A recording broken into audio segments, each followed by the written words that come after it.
안녕하세요. 군사덕봉입니다. 2월 24일 우크라이나와 러시아의 개전이 시작된 이래로 갈수록 우리가 알고 있는 상식을 박살내며 연일 전혀 예상치 못한 결과들이 일어나고 있는 것 같습니다. 막강한 기갑 전력을 내세우는 러시아군에 맞서 결사항전을 벌이는 우크라이나군의 활약 때문에 보병들이 사용하는 대전차 미사일과 휴대용 지대공 미사일이 의외로 아주 강력한 무기 체계인 것으로 재평가받고 있으며, 이런 점은 최근 러시아군의 값비싼 각종 기갑 장비와 방공 자산까지 박살내는 바이락타르 TB2 무인기 또한 마찬가지인데요. 현재 바이락타르 TB2 무인기는 러시아군의 지대공 방어 무기 체계와 제밍 장비 쉽게 격추되고 말 것이라는 예상이 많았지만, 이를 비웃듯 우크라이나에서 냉미를 떨치고 있습니다. 바이락타르 TB2 무인기가 본격적인 드론 전쟁 시대를 열었다고 평가받을 정도인데요. 현재 우크라이나군의 바이락타르 TB2 무인기는 22여기 정도에 불과할 만큼 숫자도 부족하지만, 러시아군의 강력한 야전 방공망 체계와 전자전 능력이 금세 무력화될 것이라는 예상을 박살내고 오히려 대규모 연료 수송 열차를 철로와 함께 날려버리고 다른 대규모의 수송대 및 연대급 전차 부대와 장갑차 부대를 연일 폭격하며 러시아군의 보급을 끊고 진격을 둔화시키는데 상당한 공헌을 해내고 있습니다. 바이락타르 TB2 무인기의 천적이 될 것으로 보였던 러시아의 지대공 미사일들이 오히려 바이락타르 무인기에게 계속해서 사냥당하고 있으며, 이 같은 활약에 우크라이나군은 바이락타르 무인기에 대한 찬양가까지 만들어 부르고 있을 정도입니다. 그리고 우크라이나 전쟁을 보고 바짝 긴장하고 있는 이웃국가 폴란드도 이번 전쟁에서 크게 활약하는 무인 공격기의 활약을 보고 바이락타르 무인기보다 더 강력한 무인기 전력을 갖추기 위한 본격적인 준비에 들어갔는데요. 이번 전쟁에서 우크라이나군의 무인기들은 어떤 성과를 내고 있으며 불가능할 것으로 보였던 일들을 너끈히 해내고 있는 비결은 무엇일까요? 우크라이나군의 무인기 전력에도 약점이 있을 텐데 앞으로 이를 어떻게 보완하려 하고 있을까요? 지금부터 알아보겠습니다.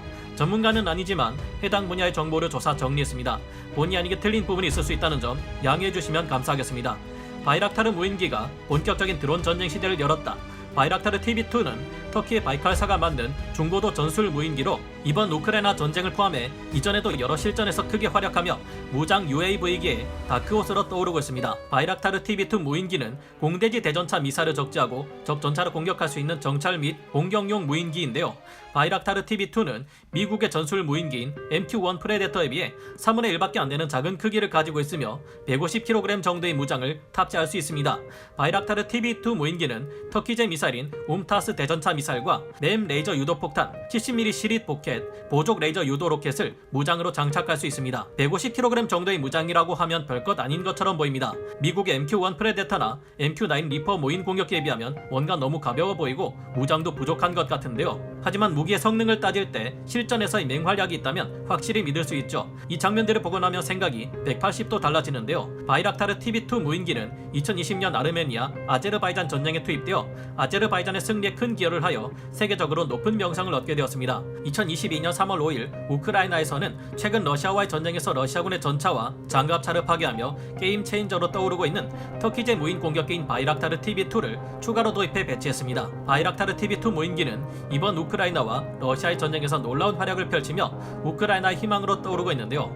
바이락타르 TB2는 러시아군이 연료를 대규모로 보급하기 위해 운용하는 연료 수송 열차를 철로째로 날려버리고 러시아군은 수송대는 물론 전차와 장갑차로 이루어진 기계화 부대를 폭격하는 데 있어 뛰어난 활약을 보여주고 있는데요. 얼마 전 키이우를 포위해 총공세를 펼치기 위해 브로바리로 진입하는 러시아군의 장갑차와 전차로 이루어진 기갑 부대들이 일직선으로 줄지어 도로를 기동하고 있는 모습을 보여드린 바 있는데요. 여기서 우크라이나군은 이 기갑 부대를 그야말로 꼼짝 못하게 만들고 전멸시키며 그 과정에서 러시아의 전차 연대장인 안드레이 자카로프 대령이 전사하기도 했습니다. 이때 우크라이나군은 일직선으로 줄지어 이동하는 러시아군 기갑 부대의 선두 차량과 후방의 마지막 차량을 바이락타르 TB2로 공격해 돈좌시켜버렸습니다. 그 사이에 갇힌 러시아의 기갑 부대들은 보이지 않는 먼 곳에서 바이락타르 TB2 무인기가 파악한 좌표를 향해 포격을 퍼부었고, 그 결과 얼핏 봐도 30여 대가 넘어 보이는 러시아 기갑 부대를 상대로 괴멸에 가까운 치명타를 남겨줄 수 있었습니다.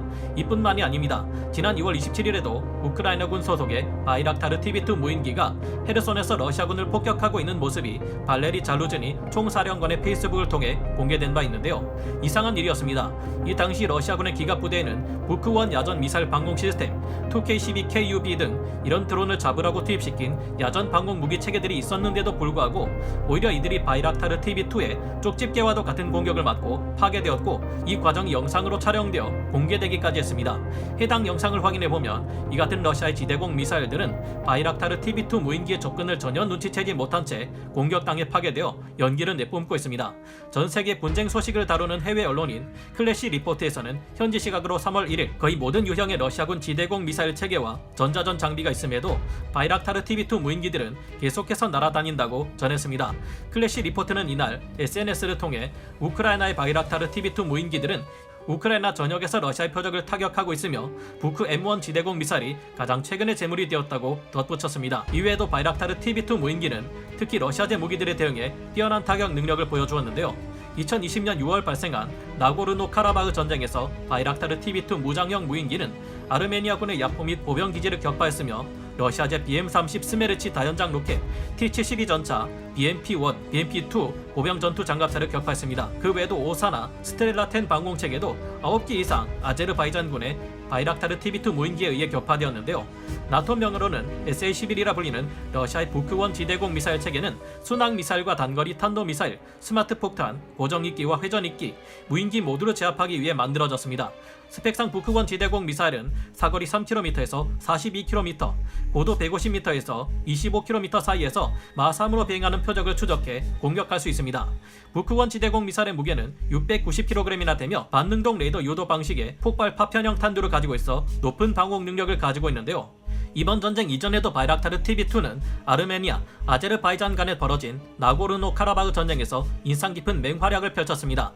특히 중동 지역에서는 바이락타르 TB2가 다수의 러시아제 판치르 S1 단거리 방공 체계를 제거했는데요. 당시 한 달 안에 11대의 판치르 S1이 바이락타르 TB2 무인기에 의해 파괴당한 것으로 집계된 바 있습니다. 러시아 측은 비용으로 따지나 인명피해로 따지나 무인기에 비해 크나큰 손해가 아닐 수 없는데요. 이에 비해 바이락타르 TB2 무인기는 휘발유로 사용하는 100마력짜리 엔진을 장착하고 있어 최고 속도가 시속 220km 정도밖에 안됩니다. 이런 비행 성능으로 러시아 지대공 미사일 체계들이 날리는 마하 3의 미사일들을 피할 수는 없을 테고, 애초에 이 방공망들이 가진 레이더가 바이락타르 TB2를 포착하지 못했다고 봐야 말이 되는 것 같은데요. 바이락타르 TB2 무인기가 항상 판치르를 파괴할 수 있는 건 아닌 게 오히려 이전의 판치르에 파괴된 적도 있기 때문입니다. 당시 바이락타르에 파괴된 판치르들은 모두 전원이 꺼져 있던 상태였다는 말도 있습니다. 그렇다면 바이락타르는 어떻게 러시아 지대공 미사일들과의 싸움에서 우세를 점하는 걸까요? 바이락타르 TB2 무인기는 센서 퓨전 알고리즘을 활용해 GPS가 재밍이 되거나 신호가 잡히지 않는 상황에도 정상적으로 비행 후 착륙이 가능합니다. 하지만 본격적인 전자전 공격에는 약한 것 같은데요. 이전에 아르메니아에 주둔하는 러시아군이 크라슈카4 지대공 제머로 터키제 TB2 무인기를 통제 불능으로 만들어 추락시켰다고 기사를 낸 적이 있습니다. 러시아 측은 이 당시 48시간 동안에 9대의 바이락타르 TB2 무인기를 격추시켰다고 주장했습니다. 이처럼 무인 공격기 활약상은 분명 인상 깊으나 그 자체를 맹신해서는 안 될 것 같은데요. 현재 우크라이나에서 바이락타르 TB2 무인기가 어떻게 러시아의 지대공 미사일들을 파괴했는지는 확실히 알 수 없지만, 과거 실전 사례를 통해 드러난 바이락타르 TB2 무인기의 약점, 그리고 현재 러시아군의 상태를 보면 어느 정도 유추가 가능한 것 같습니다. 아제르바이잔에서 바이락타르 TB2 무인기가 활약할 수 있었던 이유에는 현지의 대공 방어망이 허술했기 때문이라는 것이 밝혀졌습니다. 당시 바이락타르 TB2 무인기의 공격을 받은 아르메니아군 대공 방어 시스템은 아르메니아 본토의 것보다 강력하지 않다고 러시아의 군사 전문가가 주장한 바 있는데요. 터키는 바이락타르 TB2와 앙카-S 무인 공격기를 사용하여 시리아와 리비아에서 판치르 S1을 여러 대 파괴한 적이 있지만, 이것이 가능했던 이유는 당시 판치르를 운용했던 러시아군의 숙련된 운영자가 부족했기 때문이며, 당시 방공체계들이 네트워크로 연결되지 않은 탓이라는 분석이 나온 적이 있습니다. 이와 달리 잘 체계화된 대공방어 시스템은 무인기 공격을 효과적으로 방어하고 있는데요. 2019년 10월 러시아 국방부 대변인은 시리아 내 러시아 공군 흐메이 밈 공군기지에 배치된 판치르 S1과 토르 M2 대공방어 시스템의 놀라운 무인기 격추 기록을 공개했습니다. 이 대공방어 시스템들은 2년간 적의 무인기 58개를 포함하여 적의 무인 항공기 118대를 격추했다고 밝혀졌는데요. 또한 터키의 바이락타르 TB2 무인기가 시리아에서 큰 성과를 거둘 수 있었던 데는 코랄이라 불리는 전자전 시스템의 지원이 있었기 때문이기도 합니다. 당시 터키 육군은 코랄 전자전 시스템을 사용해 적군이었던 시리아 정부군의 통신과 레이더 네트워크를 마비시켰는데요. 영국의 왕립합동군사연구소 루시는 바이락타르 TB2 무인 공격기를 제압하는 가장 쉬운 방법이 전자전을 통해 통신 링크를 방해하는 것이라고 주장한 바 있습니다. 이를 볼 때 현재 우크라이나의 바이락타르 TB2 무인기에 러시아군 전력이 큰 피해를 입고 있는 이유는 두 가지가 아닐까 생각되는데요. 첫째는 이제까지 살펴본 정황들에서 여러모로 러시아군의 상태가 좋지 않다는 것이 드러났듯이 러시아군의 상태가 대공 방어 체계를 제대로 구축해 운영할 만한 역량을 가지고 있지 못하기 때문이 아닐까 합니다. 무기 자체가 성능이 별로인 것이 아니라 그것을 운용하는 병사들의 수준이 낮다는 말인데요. 방금 살펴봤듯이 러시아의 뛰어난 지대공 미사일 체계가 있어도 이들을 잘 활용하기 위해서는 숙련된 병사들의 역량이 필요하며 이들 사이를 네트워크 체계로 잘 묶어야 합니다. 하지만 현재 러시아의 통신 체계는 우크라이나의 휴대폰을 주워 통신을 하다가 우크라이나 군에게 정보를 다 들켜 가는 곳마다 기습 공격을 받고 있는 형편이죠. 둘째는 현재 특수작전을 벌이며 게릴라 작전으로 러시아군의 포병 전력과 전자전 제머 등을 파괴하고 다니는 우크라이나 특수부대들의 활약 덕분이 아닐까 하는 것인데요. 현재 우크라이나의 전쟁을 보고 바짝 긴장하고 있는 폴란드는 대전차 전력을 급히 늘리는 데 이어서 당초 계획된 터키제 무인 공격기 외에도 더 강력한 미국의 MQ-9 리퍼 무인 공격기 수출을 긴급 요청하고 있습니다. 하지만 미군에서도 MQ-9 리퍼의 생존성을 문제로 지적한 점이 있고 바이락타르 TB2 무인기 활약도 잘 준비되어 있는 적의 베테랑 병사들이 야전 방공 체계를 운용한다면 어떻게 될지 알 수 없을 것 같은데요. 바이락타르 TB2가 지금처럼 크게 활약할 수 있는 데는 뛰어난 전술을 복합적으로 잘 구사하고 있는 우크라이나군의 노력과 투지가 있기 때문이 아닐까 생각합니다. 현재 키이우로 최후의 대공세를 준비하고 있는 러시아군을 맞아 조만간에 우크라이나가 최후의 가장 중요한 결전을 치를 확률이 높은 상황이라 긴장한 채 뉴스를 살펴보고 있는데요. 부디 우크라이나가 수도 키이우를 러시아의 2차 대공세로부터 잘 막아냈다는 소식이 들려오기를 희망하며 오늘 군사 돋보기 여기서 마치겠습니다. 감사합니다. 영상을 재밌게 보셨다면 구독, 좋아요, 알림 설정 부탁드리겠습니다.